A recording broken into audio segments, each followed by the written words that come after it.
ഈ പിന്നെ ഇതുപോലെ ഈ വാക്കുകൾ ഈ തുടക്കത്തിലെ വാക്കുകൾ ആവർത്തിക്കുന്നതിനെ കുറിച്ച് റഹ്മാനെ കുറിച്ചും ഉണ്ടല്ലോ. ആ. Mustafa Mustafa, don't worry.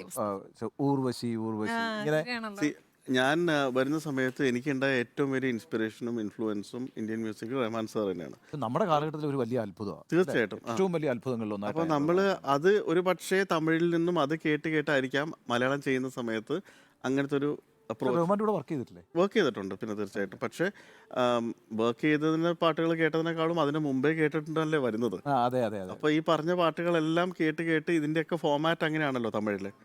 തമിഴിൽ ഹാരിസ് ജയരാജും അത് തന്നെ ഫോളോ ചെയ്തു. അതെ അതെ അതെ അതെ. റഹ്മാൻ്റെ ഇപ്പോൾ പിന്നെ റഹ്മാൻ്റെ കൂടെ കീബോർഡാണോ വായിച്ചിരുന്നത്? കീബോർഡ് കീബോർഡാണ് വായിച്ചിരുന്നത്. എങ്ങനെ അയാളുടെ ഒരു ഒന്ന് കൗതുകം കൊണ്ടാണ് റഹ്മാൻ്റെ ഒരു രീതികളൊക്കെ ഇങ്ങനെ കേട്ടിട്ടൊക്കെ ഉണ്ട്. വളരെ ഈ പുലർച്ചെ വളരെ പുലർച്ചെയാണ് ഇത് ചെയ്യുക. പക്ഷെ നിങ്ങളെ കൊണ്ടൊക്കെ ഇതൊക്കെ വായിപ്പിച്ചൊക്കെ വെക്കില്ല. അയാൾ കംപ്ലീറ്റ് ചെയ്യുന്നത് ആ സമയത്തായിരിക്കും തോന്നുന്നല്ലേ?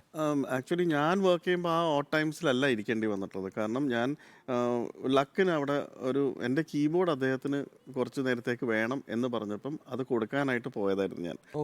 അപ്പോൾ അങ്ങനെ അത് കൊടുക്കാൻ പോയാൽ ഞാൻ അത് കളക്ട് ചെയ്യാൻ പോയപ്പം എൻ്റെ അടുത്ത് ചോദിച്ചു, ഇങ്ങനെ വായിക്കുന്നോ, താല്പര്യമുണ്ടോ? അപ്പോൾ പുള്ളിക്ക് എൻ്റെ ഒരു ആഗ്രഹം മനസ്സിലായി.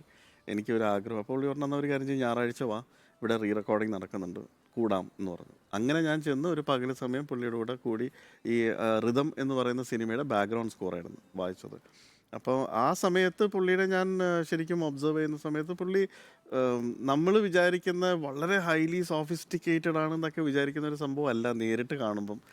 കാരണം ഞാൻ അതുവരെ ഞാൻ വിചാരിച്ചിരുന്നത്, എനിക്ക് കിട്ടിയ ഒരു അറിവ് പ്രകാരം ഇദ്ദേഹം ലൈവ് ഒന്നും യൂസ് ചെയ്യുന്നില്ല. എല്ലാം ഒരു കമ്പ്യൂട്ടർ മനുഷ്യനാണ്. കംപ്ലീറ്റ് കമ്പ്യൂട്ടർ വെച്ചാണ് എല്ലാം ചെയ്യുന്നത്. നമ്മൾ കേൾക്കുന്നതെല്ലാം കമ്പ്യൂട്ടറിനോട് റിപ്രൊഡ്യൂസ്. പക്ഷെ അവിടെ ചെന്ന് കഴിഞ്ഞപ്പോൾ കംപ്ലീറ്റ് ആൾക്കാരാണ് ഇരുന്ന് വായിക്കുന്നത്. അപ്പം ഞാൻ അദ്ദേഹത്തിൻ്റെ അടുത്ത് ചോദിച്ചു, അപ്പോൾ ആക്ച്വലി ഇതെല്ലാം ലൈവ് തന്നെയാണോ? പുള്ളി പറഞ്ഞു യാ വൈ എന്ന് ചോദിച്ചു. അപ്പോൾ ഞാൻ പറഞ്ഞല്ല, നമ്മൾ കേട്ടത്. പുള്ളി പറഞ്ഞു അങ്ങനെ തന്നെ ഇരിക്കട്ടെ എന്ന് പറഞ്ഞു. പുള്ളി പറഞ്ഞു it's not just electronics, it's how you blend it. അതെ അതെ അതെ. അതായത് അതിലാണ് നമ്മൾ ബ്രെയിൻ യൂസ് ചെയ്യേണ്ടത്. ഫുൾ ലൈവ് ആണെങ്കിൽ പഴയ പാട്ട് പോലെ ഇരിക്കും, ഫുൾ പുതിയതാണെങ്കിൽ it sound stale after some time. ഇത് രണ്ടും വളരെ ഇൻ്റലിജൻ്റ്ലി ബ്ലെൻഡ് ചെയ്ത് ഹ്യൂമൻ വിത്ത് ഇലക്ട്രോണിക്സിൻ്റെ കോമ്പിനേഷൻ വരുമ്പോഴാണ് യു വിൽ ഗെറ്റ് ഇറ്റ്. പക്ഷേ ഹി വാസ് സോ സ്വീറ്റ്. ചില കാര്യങ്ങൾ എൻ്റെ ഒരു അറിവില്ലായ്മ കാരണം, അല്ലെങ്കിൽ എൻ്റെ ഒരു പക്വതയില്ലായ്മ കാരണം ആരും ചോദിക്കാത്ത കാര്യങ്ങൾ ഞാൻ അദ്ദേഹത്തിൻ്റെ അടുത്ത് ചോദിച്ചു. അതായത് ആ പടത്തിൻ്റെ ആ ഒരു വയലൻസിൻ്റെ ടോണില്ലേ, അത് ആക്ച്വലി എവിടെ നിന്നാണ് യൂസ് ചെയ്തത്? അപ്പം എൻ്റെ കൂടെ എന്നെ കൊണ്ടുപോയ ആൾ എന്നെ ഇങ്ങനെ നോക്കി, ഇവൻ എന്തൊക്കെയാണ് ഈ ചോദിക്കുന്നത്, ഇതൊക്കെ ആരെങ്കിലും പറഞ്ഞു കൊടുക്കുമോ എന്ന്. അപ്പോൾ ഞാൻ എൻ്റെ ഒരു 19-20 വയസ്സിൻ്റെ ഒരു ഇന്നസെൻസിലായിരിക്കാം ഒരു പക്ഷേ ഞാൻ അറിഞ്ഞില്ല ഇതൊന്നും പ്രൊഫഷണലി ആരോടും ചോദിക്കാൻ പാടില്ല.